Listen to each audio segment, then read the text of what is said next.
നമസ്കാരം. അപ്പനും മക്കളും സഹോദരങ്ങളുമെല്ലാം ഒന്നിച്ചു കഴിയുന്ന 50ഓളം പേരടങ്ങുന്ന ഒരു കൂട്ടുകുടുംബം. തമിഴ് സിനിമയിൽ പലപ്പോഴും നാം കണ്ടിട്ടുള്ള അണ്ണൻ തങ്കച്ചി പാസത്തിന് മികച്ച ഉദാഹരണമായിരുന്നു ആ വീട്. നടികർ തിലകം ശിവാജി ഗണേശൻ്റെ ചെന്നൈ ടി നഗറിലെ അണ്ണേ ഇല്ലം എന്ന ബംഗ്ലാവിന് സമാനമായ വീട്. തമിഴക വെള്ളിത്തിരയിൽ ഇടിമുഴക്കമായി പ്രേക്ഷകരുടെ അരുമയായ നടൻ ശിവാജി ഗണേശൻ കുടുംബ ബന്ധങ്ങളുടെ കാര്യത്തിലും സ്നേഹനിധിയായിരുന്നു. എന്നാൽ ഇന്ന് അദ്ദേഹത്തിൻ്റെ കുടുംബം അങ്ങനെയല്ല. മക്കൾ അടിച്ചു പിരിഞ്ഞു. കേസും കാര്യങ്ങളുമായി ഇപ്പോൾ 180 കോടി വില മതിക്കുന്ന ബംഗ്ലാവ് ജപ്തി ചെയ്യാൻ കോടതി ഉത്തരവിട്ടിരിക്കുകയാണ്. ന്യൂസ് സെൻ്റർ ഇന്ന് ചർച്ച ചെയ്യുന്നു തമിഴകത്തെ ഞെട്ടിച്ച ശിവാജി ഗണേശൻ കുടുംബത്തിലെ സ്വത്ത് തർക്കം.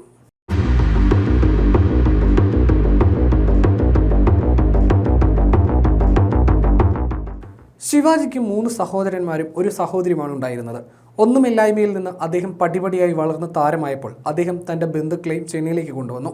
ശിവാജിയും അദ്ദേഹത്തിൻ്റെ സഹോദരനും ചേച്ചിയെയും അനിയത്തെയുമാണ് വിവാഹം കഴിച്ചത്.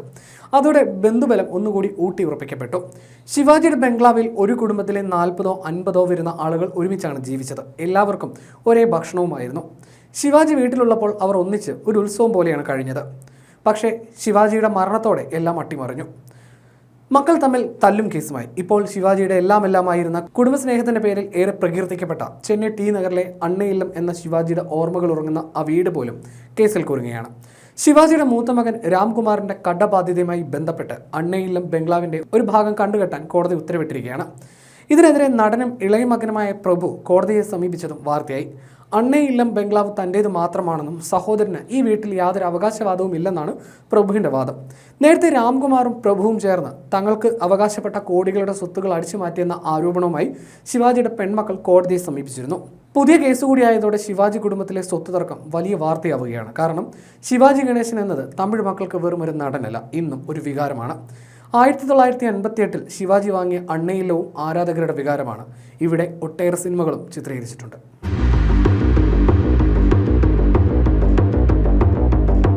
ഗോഡ്ഫാദർ ആരുമില്ലാതെ സ്വയം വളർന്ന് സൂപ്പർ താരമായ അസാധാരണ ജീവിത കഥയാണ് നടികർ തിലകം ശിവാജി ഗണേശൻ്റേത്. 1928 ഒക്ടോബർ 1 അദ്ദേഹത്തിൻ്റെ ജനനം. പിതാവ് ചിന്നൈപ്പിള്ള റെയിൽവേ ഉദ്യോഗസ്ഥനായിരുന്നു. സ്വാതന്ത്ര്യ സമരത്തിൽ ബ്രിട്ടീഷുകാർക്കെതിരെ നീങ്ങിയതിന് അദ്ദേഹം അറസ്റ്റ് ചെയ്യപ്പെടുകയുണ്ടായി. ചെറുപ്പകാലം മുതൽ സ്റ്റേജ് അഭിനയങ്ങളിലും മറ്റും താല്പര്യമുണ്ടായിരുന്ന ഗണേശൻ ഒരു നാടക ഗ്രൂപ്പിൽ അംഗമായി ചേർന്നു. ശിവാജി ചക്രവർത്തിയുടെ വേഷങ്ങൾ അഭിനയിച്ചതിനു ശേഷം പേരിന് മുമ്പിൽ ശിവാജി എന്ന് കൂട്ടിച്ചേർത്തു. പിന്നീട് ആ ചുരുക്കപ്പേരിൽ തന്നെ അദ്ദേഹം ലോക പ്രശസ്തനായി. പിന്നീട് നിരവധി ചിത്രങ്ങളിൽ അഭിനയിച്ചു. MGR, ജെമിനി ഗണേശൻ എന്നിവർക്കൊപ്പം ശിവാജിയും തമിഴ് മക്കളുടെ ഹാരമായി. മലയാളം, ഹിന്ദി തുടങ്ങിയ ഭാഷകളിലും അദ്ദേഹം അഭിനയിച്ചിട്ടുണ്ട്. വീരപാണ്ഡ്യ കട്ടബൊമ്മനിലെ ശിവാജിയുടെ അഭിനയവും ഡയലോഗ് ഡെലിവറിയും ഒക്കെ ന്യൂജൻ പിള്ളേർ വരെ ആഘോഷിക്കുന്നുണ്ട്. 1959 ഈജിപ്തിലെ കെയ്റോയിൽ വെച്ച് നടന്ന ചലച്ചിത്രമേളയിൽ മികച്ച നടനുള്ള പുരസ്കാരം അദ്ദേഹത്തിന് ലഭിച്ചു. 1966 പത്മശ്രീയും 1984 പത്മഭൂഷണും അദ്ദേഹത്തിന് ലഭിച്ചു.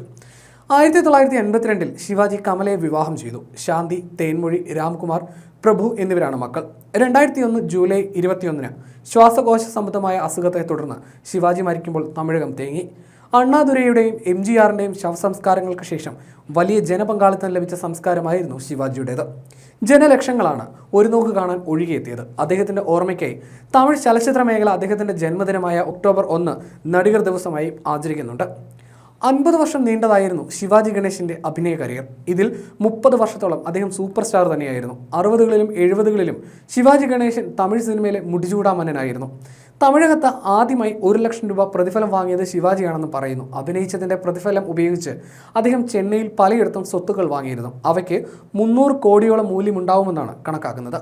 വാടക കെട്ടിടങ്ങളും സ്റ്റുഡിയോകളും വാഹന കമ്പനിയും സിനിമാ നിർമ്മാണവുമൊക്കെയായി ഒരു വലിയ ബിസിനസ് സാമ്രാജ്യമായിരുന്നു അത്. ശിവാജി മരിക്കും വരെ ആ സാമ്രാജ്യത്തിന് യാതൊരു കുഴപ്പവും ഉണ്ടായിരുന്നില്ല.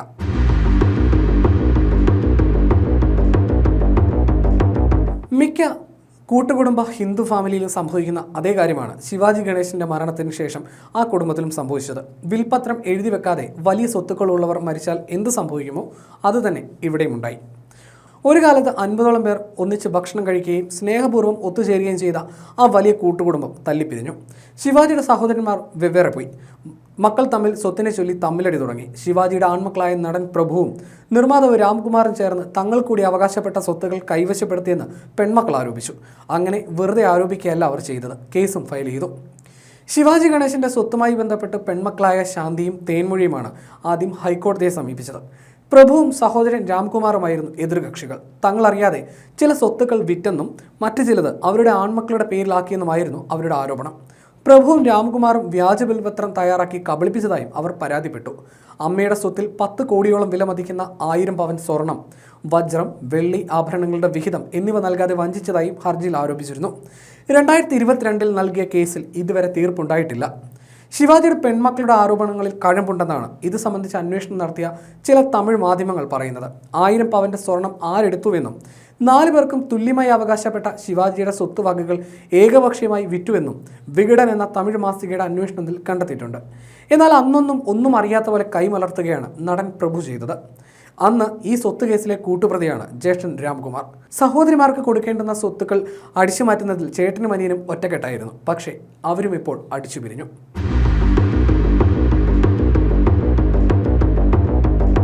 ഈ സംഭവത്തിലെ പ്രധാന വില്ലനായി പറയുന്നത് പ്രഭുവിൻ്റെ ജ്യേഷ്ഠൻ രാംകുമാർ എന്ന മകൻ ദുഷ്യന്ത് രാംകുമാറാണ്. പിതാവിനെ പോലും ഈ രീതിയിലുള്ള അപമാനത്തിലെത്തിച്ചത് ഈ മുടിയനായ പുത്രനാണ്. 1950കളുടെ അവസാനത്തിൽ ശിവാജി ഗണേശൻ ഒരു ചലച്ചിത്ര നിർമ്മാണ കമ്പനി തുടങ്ങിയിരുന്നു. ശിവാജി പ്രൊഡക്ഷൻസ് എന്നാണ് അത് അറിയപ്പെട്ടിരുന്നത്. ശിവാജി ജീവിച്ചിരിക്കുമ്പോൾ തന്നെ അത് നല്ല നിലയിൽ പോയിരുന്നില്ല. എടുത്ത പടങ്ങളിൽ ഏറെയും വലിയ സാമ്പത്തിക നഷ്ടത്തിലാണ് കലാശിച്ചത്. ഇതിനുശേഷമാണ് രജനീകാന്തിനെ വെച്ച് മന്നൻ എന്ന ചിത്രം അദ്ദേഹം നിർമ്മിക്കുന്നത്. അത് വലിയ വിജയമായിരുന്നു. അതിനുശേഷം പിന്നീട് ശിവാജി സിനിമയുടെ നിർമ്മാണം നിർത്തി.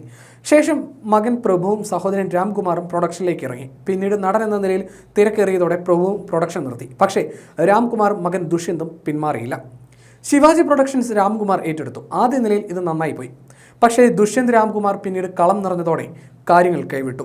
നടൻ പ്രഭുവിന് പകരം ശിവാജി കുടുംബത്തിന്റെ അഭിനയ പാരമ്പര്യം തന്നിലേക്ക് എത്തണമെന്ന ഉദ്ദേശത്തോടെ ദുഷ്യന്ത് ആദ്യകാലത്ത് നടനായും അരക്കൈ നോക്കിയിരുന്നു. ജൂനിയർ ശിവാജി എന്നൊക്കെ പേരിട്ട് സിനിമാ മാസികകളിൽ വാർത്ത വരുത്തുകയും ചെയ്തു. പക്ഷേ ഒന്നും ക്ലിച്ചു പിടിച്ചില്ല. അതോടെ ദുഷ്യന്തും ഭാര്യയും ചേർന്ന് വീണ്ടും പ്രൊഡക്ഷനിൽ സജീവമായി. പക്ഷേ ദുഷ്യന്തിന്റെ പടങ്ങൾ ഒന്നിനു പിന്നാലെ ഒന്നായി പൊട്ടാൻ തുടങ്ങി. അതോടെ കടം പെരുകി. ഇപ്പോൾ മകൻ ദുഷ്യന്ത് എന്താണ് ചെയ്യുന്നതെന്ന് രാംകുമാറിന് പോലും അറിയാത്ത അവസ്ഥയാണ്. ദുഷ്യന്ത് നിർമ്മിച്ച ജഗജില്ല കില്ലാടി എന്ന ചിത്രമാണ് ഇപ്പോൾ ശിവാജിയുടെ ഓർമ്മകൾ ഉറങ്ങുന്ന വീട് അറ്റാച്ച് ചെയ്യുന്നതിലേക്കടക്കം കാര്യങ്ങൾ എത്തിച്ചത്. ഈ സിനിമയുടെ നിർമ്മാണത്തിന് ധനഭാഗ്യം എന്റർപ്രൈസസ് എന്ന പണമിടപാട് സ്ഥാപനത്തിൽ നിന്ന് ദുഷ്യന്ത് 30% വാർഷിക പലിശയ്ക്ക് 3.25 കോടി രൂപ കടം വാങ്ങിയിരുന്നു. ഇതിനുള്ള കരാറിൽ പിതാവ് രാംകുമാറും ഒപ്പിട്ടിരുന്നു. കാലാവധി കഴിഞ്ഞിട്ടും മുതലും പലിശയും നൽകാതെ വന്നതോടെ ധനഭാഗ്യം എന്റർപ്രൈസസിന്റെ ഉടമയായ അക്ഷയ് സരിൻ ഹൈക്കോടതിയെ സമീപിക്കുകയായിരുന്നു. തുടർന്ന് കേസ് ഒത്തുതീർപ്പാക്കാൻ കോടതി ആർബിട്രേറ്ററെയും നിയമിച്ചു. ഇരു കക്ഷികളും തമ്മിലുള്ള ചർച്ച പരാജയപ്പെട്ടതോടെ മുതലും പലിശയുമായി 2023 ജൂലൈ 31 വരെയുള്ള 9.02 കോടി രൂപ ദുഷ്യന്ത് നൽകണമെന്ന് ആർബിട്രേറ്റർ ഉത്തരവിട്ടു. പണം നൽകാൻ വൈകിയാൽ 12% പലിശ നൽകണമെന്നും ഉത്തരവിൽ വ്യക്തമാക്കിയിരുന്നു.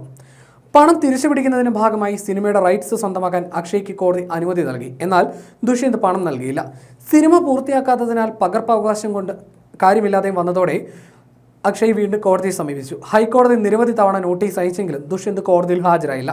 രാംകുമാറും ദുഷ്യന്തും കോടതിയിൽ ഹാജരായി കൃത്യമായ വിശദീകരണം നൽകിയിരുന്നെങ്കിൽ ശിവാജിയുടെ കുടുംബത്തിന് ഇത്രയും വലിയ നാണക്കേട് സംഭവിക്കുമായിരുന്നില്ല. ഒടുവിൽ ഫെബ്രുവരി 10 ഹർജി പരിഗണിച്ച ഹൈക്കോടതി ജഡ്ജ് ജസ്റ്റിസ് അബ്ദുൽ ഖുദോസയാണ് ബംഗ്ലാവിൻ്റെയും അത് സ്ഥിതി ചെയ്യുന്ന സ്ഥലത്തിൻ്റെയും 4/1 ഭാഗം കണ്ടുകെട്ടാൻ ഉത്തരവിട്ടത്. പണം വാങ്ങുമ്പോൾ രാംകുമാർ കൂടി ഒപ്പിട്ടതുകൊണ്ട് അദ്ദേഹത്തിൻ്റെ അവകാശമുള്ള സ്വത്ത് എന്ന നിലയിലാണ് ടി നഗറിലെ അണ്ണേ ബംഗ്ലാവ് അറ്റാച്ച് ചെയ്യാൻ കോടതി ഉത്തരവിട്ടത്.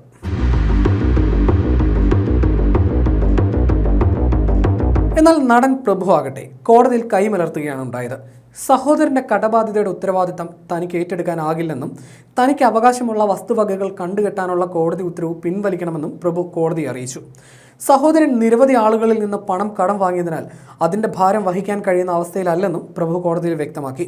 ജസ്റ്റിസ് അബ്ദുൽ ഖുദ്ദോസ് ബംഗ്ലാവും പ്ലോട്ടും അറ്റാച്ച് ചെയ്യാൻ ഉത്തരവിട്ടത് പിൻവലിക്കണമെന്നും പ്രഭു ആവശ്യപ്പെട്ടു. രാംകുമാറിന് ബംഗ്ലാവിൽ ഓഹരി ഇല്ലെന്നും പ്രഭു മാത്രമാണ് ഏക ഉടമയെന്നും അദ്ദേഹത്തിൻ്റെ അഭിഭാഷകൻ കോടതിയെ അറിയിച്ചു. ശിവാജിയുടെ മൂത്ത മകനായ രാംകുമാറിന്റെ കുടുംബ ഓഹരി എന്ന നിലയിലാണ് ടി നഗറിലുള്ള വീടിന്റെ 4/1 ഭാഗം കണ്ടുകെട്ടാൻ ഉത്തരവിട്ടത്. 53,240 ചതുരശ്ര അടി വിസ്തൃതിയുള്ള സ്ഥലത്തെ 13,310 ചതുരശ്ര അടി വിസ്തീർണമുള്ള വസ്തുവാണ് ജപ്തി ചെയ്യാൻ തീരുമാനിച്ചത്. രാംകുമാറിന്റെ പേരിലുള്ള വസ്തുവിന്റെ 4/1 ഓഹരി മാത്രം ഏകദേശം 22.15 കോടി രൂപ വരുമെന്നും കുടിശ്ശിക ഈടാക്കാൻ ഇത് മതിയെന്നും ഹർജിക്കാർ കോടതി അറിയിക്കുകയായിരുന്നു. എന്നാൽ സഹോദരങ്ങൾ തമ്മിലുള്ള ധാരണയനുസരിച്ച് ഇത് തനിക്ക് നൽകിയതാണെന്നാണ് പ്രഭു പറയുന്നത്. പ്രഭു ഒരിക്കലും ആരിൽ നിന്നും പണം കടം വാങ്ങിയിട്ടില്ല. 180 കോടി രൂപ വില മതിക്കുന്ന സ്വത്ത് 3.5 കോടി രൂപയുടെ വായ്പ തുകയ്ക്ക് കണ്ടുകെട്ടാനാണ് ഉത്തരവെന്ന് അദ്ദേഹത്തിൻ്റെ അഭിഭാഷകൻ ചൂണ്ടിക്കാട്ടി. ഇപ്പോൾ രാംകുമാറും പറയുന്നത് തനിക്ക് ടി നഗറിലെ ബംഗ്ലാവിൽ അവകാശമില്ലെന്നാണ്. എന്നാൽ ഇതിനും വളരെ നല്ല മറുപടിയാണ് കോടതിയിൽ നിന്നുണ്ടായത്. രാംകുമാർ സഹോദരനല്ലേ എന്നും വായ്പ തിരിച്ചടച്ച ശേഷം രാംകുമാറിൽ നിന്ന് തുക തിരിച്ചു വാങ്ങിക്കൂടിയെന്നും ഹർജി പരിഗണിക്കുന്നതിനിടെ ജസ്റ്റിസ് അബ്ദുൽ ഖുദ്ദൂസ് പ്രഭുവിനോട് ചോദിച്ചു. എന്നാൽ രാംകുമാർ പലരിൽ നിന്ന് കടം വാങ്ങിയിട്ടുണ്ടെന്നും നിർദ്ദേശം അംഗീകരിക്കാനാകില്ലെന്നും പ്രഭു മറുപടി നൽകി. താൻ ജീവിതത്തിൽ ഒരിക്കലും കടം വാങ്ങിയിട്ടില്ലെന്നും സഹോദരങ്ങൾ തമ്മിലുള്ള ധാരണ പ്രകാരം അണ്ണയില്ലം ബംഗ്ലാവിൻ്റെ ഉടമ താനാണെന്നും അദ്ദേഹം ആവർത്തിച്ചു. ഇത് തമിഴ് മാധ്യമങ്ങളിലും വലിയ ചർച്ചയായി. സഹോദരങ്ങൾക്ക് വേണ്ടി ജീവിച്ച ആളായിരുന്നു ശിവാജി ഗണേശൻ. അദ്ദേഹം ഉന്നതിയിലെത്തിയപ്പോഴാണ് തൻ്റെ കുടുംബത്തെ മുഴുവൻ രക്ഷപ്പെടുത്തിയത്. എല്ലാവരും ഒന്നിച്ചു കഴിയുന്ന കൂട്ടുകുടുംബമായിരുന്നു അദ്ദേഹത്തിൻ്റെ സ്വപ്നം. പക്ഷേ ഇപ്പോൾ അതേ ശിവാജിയുടെ മക്കൾ തന്നെ പരസ്പരം സഹായിക്കാത്ത അവസ്ഥയിലെത്തി നിൽക്കുന്നു.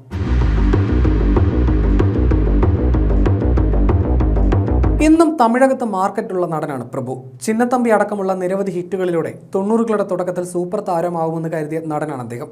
പക്ഷേ പിന്നീട് അദ്ദേഹത്തിന് ആ വളർച്ചയുണ്ടായില്ല. പക്ഷേ ഇപ്പോഴും ഒരു സഹനടൻ എന്ന നിലയിൽ തെന്നിന്ത്യയിൽ അദ്ദേഹത്തിന് മാർക്കറ്റുണ്ട്.